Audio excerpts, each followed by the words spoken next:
The 2023 Electo Irish Hillclimb and Sprint Championship was launched on Saturday the 11th of March at the headquarters of the non-championship Westmeath Hillclimb Sprint at Glenidan near Collinstown.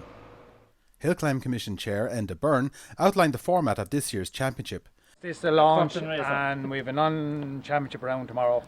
2 weeks time there's a one-day championship round starting off over in Ballyvaughan, County Clare. And how many rounds are there going to be this year? There's 9 weekends, 8 double headers and 1 single this year in the championship. And there's a non-championship one then, the Garda Chicane Motor Club are running the non-championship one then 30th of September as well. Aidan Harper, the President of Motorsport Ireland, attended the launch, highlighting the importance of this discipline. That's great. It's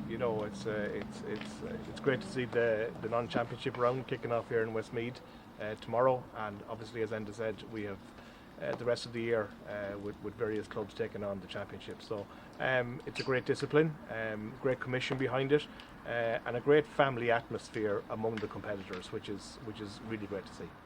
A dynamic new system of slowing cars down on events was being trialled on the Westmeath course, a concept developed by Tommy Gardner of Electo, the championship sponsor and secretary of this club.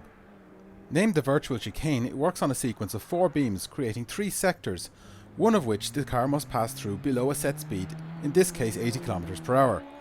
A red light indicates the system is engaged and a green indicates when a sector has been passed below the correct speed and the driver can accelerate again.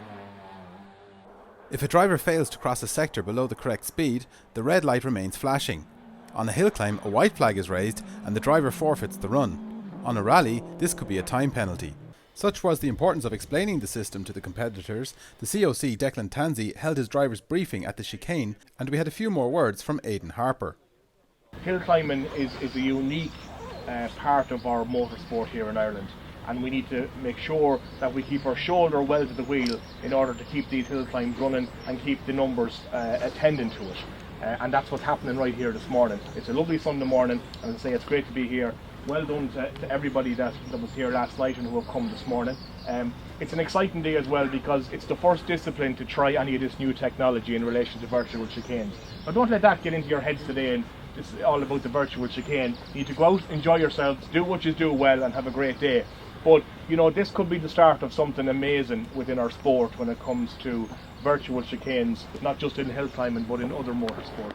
Thanks for coming out in your horde. It's a great entry, but remember, let's keep hill climbing alive in the country, because the last thing we want to do is for that to dwindle away, and the only way we'll keep it alive is to keep the numbers coming out like we have this morning. So best of luck to the clerk of the course, best of luck to you all, and have a very great and safe day. Thank you.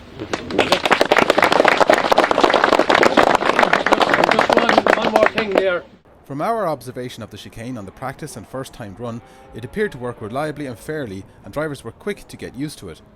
There was no dash of marshals to reset cones between cars, and no cars going off the road to avoid the obstacles, which meant we could get on with the real business of the day. John Donnelly, winner of round 10 of last year's championship in Donegal, set the initial pace at 61.58 seconds in his Pilbeam. Shane Bell took full advantage of his four-wheel drive Subaru on the bumpy course. The maximum point score on round 9 in Donegal last year got within 200ths of Donnelly's opening time on run 3. Donnelly though was gone in 60 seconds by the third run, the single-seater driver recording a 59.66 to win the event, with the only time recorded below a minute on the day. Shane went on to a 61.47 on the fourth run to secure second place from Russell Stanworth, who was chasing him hard in the Reynard Formula Opel. 62.45 secured third place for him. He'll be looking forward to the round in Clare, where he had a similarly high finish on the second day last year.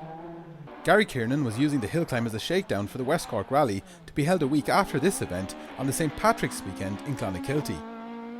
He got down to a 62.58, threatening the single-seater with the Mark II Escort. If Kiernan was representing Rally Honour, Ulick Burke was putting in a showing for the racers with his Honda Integra touring car. A best of 62.93 secured fourth for him, and proved the broad spectrum of cars that can compete in sprints and hills. With Tommy Gardner tied up in supervision of the new chicane system, Chris Snow Jr., who preps his car, took it for its 2023 shakedown and landed at 6th overall. There was a great battle of rear-wheel drive hatchbacks for the 7th place. Ryan Kerwin led Alan Doherty by almost a second on run 1. But Doherty in the Starlet, on his return to hill climbing, went over half a second quicker than the converted 205 on run 2. They both made a huge leap in pace on run 3 by almost 2 seconds each. Alan still with the advantage. On the fourth run, Brian slashed his best by a further second to 64.38, but the starlet triumphed with an even bigger leap to a 63.81. The course had become very damp by the final fifth run. Doherty cruised through to claim the seventh, while Brian tried to the last.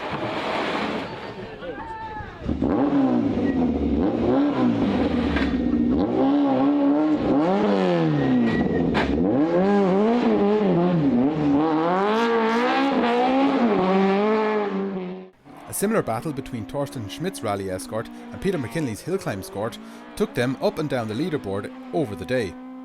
McKinley led initially by a few tenths.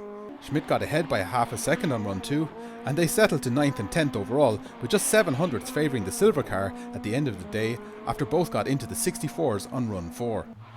Johnny Murray led the Cento Class 1B after the first run, with Georgie Bell making a guest appearance in one of Billy White's Seicentos second. Billy White was sharing the car himself, as his single-seater is not yet back together after its Limerick off last year. Billy re-earned his Cento credentials from run 2 on to win the class from Georgie. Seamus Cook took Class 1A in his Mark II, holding off quite a few larger engined escorts in the process. Elaine Kerwin was second in her Toyota Starlet, also putting some bigger cars to shame. Patrick Spain was third in his Honda Civic after a tight contest with Elaine, which saw them on equal times at run 3. Michael Tumulty took Class 2 in a Peugeot 106, his closest competition coming from Ronnie Coulter's Class 3A Astra. Shane Bell might have missed out on the overall win, but took Class 3B from Ulick Burke and Peter McKinley. Peter Bogan was third in Class 3A, recording just one time in the Zaxpeed Escort behind Chris Snow Jr. and Brian Kerwin. John Farrell was the only representative of Historics on the event, but he acquitted himself well, zipping into the middle of the timesheets. In addition to the Class 7 cars in first and third overall, the only other single-seaters on the event were in Class 5. Sean McNamara has upgraded to a Formula Ford and wasted no time getting used to the car, winning the class from Enda Burns Formula V. Siobhan McCann was third, handling the car impressively in what were becoming treacherous conditions in the afternoon. Gary McNamee just missed out on a top 10 position, but won Class 8B, displaying some very impressive car control in his Honda Civic. This car was pushed hard all day with Breen McNamee third in the class, after Philip Grohl kept the shoe in to separate the two. Shane Marin used the full of the rack to win Class 8A. Alton McGowan was second in a Peugeot 205 GTI, while Dara Mullen was third in a Honda Civic. Chris Snow Sr. was third in Class 9B, behind Alan Doherty and Torsten Schmidt on a solo run in the Civic this time. Declan Gannon appears to have some gremlins in his Class 10 Fiesta, but claims second in the class behind Gary Kiernan, but ahead of the hard-charging John Waters in third. 54 competitors got 5 runs out of their day's motorsport, and a dynamic new safety system was trialled. I think it's fair to say that Westmeath have established an event that will be here to stay.